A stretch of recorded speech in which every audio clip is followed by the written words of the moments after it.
and complex needs. Question number 6, Chris Hipkins. Thank you very much, Mr Speaker. Mr Speaker, my question is to the Minister of Education and asks, what specific criteria were used to determine whether a school in Christchurch was identified for restoration, consolidation or rejuvenation? The Honourable Heke Parata. Tēnā koe, Mr Speaker. The criteria of clusters were restore, mainly low-level change, consolidate, moderate-level change, rejuvenate, major change across the cluster. However, Mr Speaker, it is important to note that those categories describe learning community clusters and not individual schools. Point of order, Chris Hipkins. Mr Speaker, the Minister's answer has given me an explanation of what each of the categories are. I've asked for what the criteria were in order to put schools within those categories. I think the member's got a legitimate grievance because the member actually asked, order, the member actually asked what specific criteria were used to determine whether a school was identified for restoration, consolidation or rejuvenation. And the Minister in answering gave criteria for clusters. And if she could clarify for the House whether that applies to individual schools, that would be helpful. The Honourable Heke Parata, because that's what the question asked. Is, yes, but Mr Speaker, those categories that are, those identifications, restore, consolidate and rejuvenate, relate to learning community clusters for which I've given you the criteria. They do not relate to individual schools. I thank the Minister. Thank the Minister.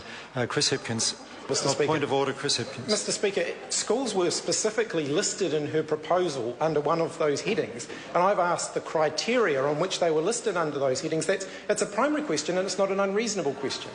I accept absolutely it's not an unreasonable question, and that's why I sought from the Minister clarification. What the Minister seems to me to be pointing out to the House is that those those three classifications, restoration, consolidation or rejuvenation, didn't actually apply to individual schools. And that's what the Minister's told the House. I can't I've got to take the Minister's answer at its value and at face value. I can't second guess that, and I think that's why there's no further. The Minister has given an answer to that question. Point of order, the Honourable Trevor Mallett. I apologise to my colleague. The member asked for the criteria and whether or not it's applied to a school or a cluster.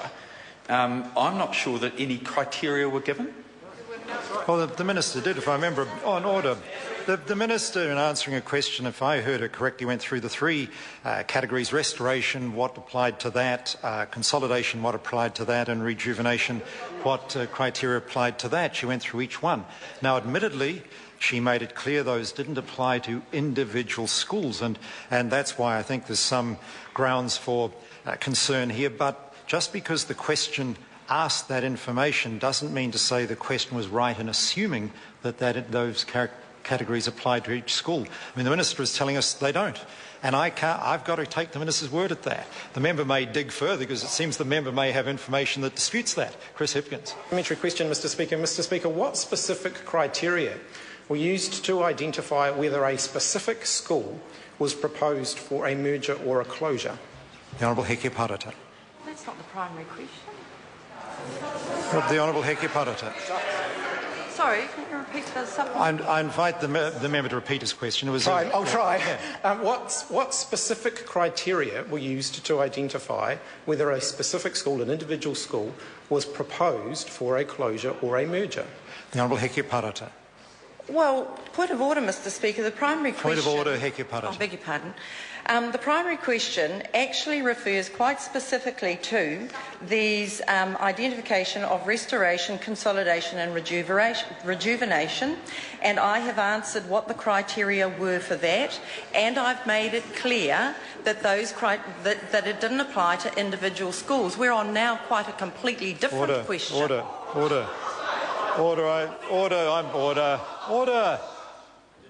If I'm going to help members on this matter, they should be a little silent. I think it's not unreasonable. The primary question asked what specific criteria used to determine whether a school in Christchurch was identified for restoration, consolidation or rejuvenation. The members now asked, and the Minister in answering that question pointed out those 3 categories applied to clusters of schools. So the member has not unreasonably now dug further into that answer and asked then what criteria were used to identify schools for, I think his language was merger, which is similar to consolidation, or closure, which is highly relevant to some schools in Christchurch there. That is not an unreasonable supplementary question. And I'm ruling that that's not an unreasonable supplementary question. The Honourable Heke Parata. Mr Speaker, there are 215 schools captured by the Education Renewal Plan. 37 have specific proposals. However, all 215 are distributed across the 3 clusters, and each of them have different and specific criteria that relate to each of them. That is what... For the 215 schools, each of them have a different status. For the proposals for the 37, the criteria relate to low, moderate or high level impact of the earthquake, to weather tightness, integrity, to functionality of buildings, to rolls falling or growing, to movement of population from one area to another. Those are some of the criteria. Chris Hipkins, supplementary question. Mr Speaker, was the assessment of earthquake damage and the likely cost of repair for each of the schools proposed for merger or closure based on a physical inspection of each site and building, and if so, who conducted that assessment? The Honourable Heke Parata. Mr Speaker, the assessments were made from, in a range of ways. Some of them involved physical assessment by independently contracted engineers. Some of them involved book assessments. Some of them involved use of the property management information data based from the schools themselves. And some of them involved permutations of all 3. Colin King. Supplementary question to the Minister of Education. Was the change in demographics taken into account when developing the criteria? The Honourable Heke Parata. Yes, Mr Speaker, it's a people-related issue. Prior to the earthquake, in 2010, there were 5,000 surplus places in the Greater Christchurch schools. The latest July roll data shows that 4,300 children have left the area as a result of the earthquakes. So obviously those 9,300 empty places were one factor that had to be taken into account. In addition, a number of families that have stayed in Christchurch have moved, which has also impacted on school rolls. Chris Hipkins. Supplementary question, Mr Speaker. Mr Speaker, was a physical assessment of the earthquake damage done on each of the schools that she proposed for merger or closure before she proposed that? If not, why not? The Honourable Heke Parata.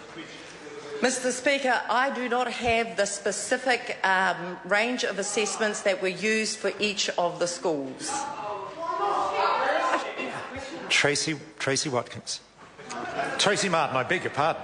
My Kia ora, goodness. Mr Speaker. Beg your pardon. It's all right. Supplementary to the Minister. My apologies to the House. Supplementary to the Minister.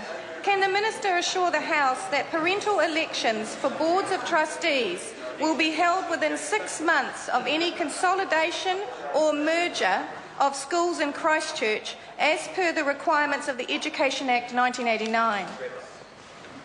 The Honourable Heke Parata. Mr Speaker, we're currently in consultation with all of the schools that are affected in Christchurch. It is my expectation, if we get through the process in the time that has been outlined, that that will be the case. However, there is some flexibility in the timeline depending on the consultation needs of the process. Tracy Martin. Point of order, Tracy Martin. Point of order, Mr Speaker. I apologise, Mr Speaker, perhaps I missed it, but I actually asked whether I understand the timeline around mergers might be not quite clear at the moment, but my question was whether the elections for boards of trustees would be held within 6 months of any consolidation or merger as per the Education Act 1989. I invite the Minister to actually answer that question. Mr Speaker, yes. Supplementary question, Chris Hipkins. Thank you, Mr. Speaker. Mr. Speaker, to the Minister, did she review all of the information prepared by the Ministry of Education on the likely or estimated cost of repairing schools that she was intending to propose for merger or closure before she made the decision to propose those schools for merger or closure? The Honourable Heke And if not, why not? The Honourable Heke Parata. Mr. Speaker, yes. Question number 7, Dr. Russell Norman. Thank you, Mr. Speaker. My question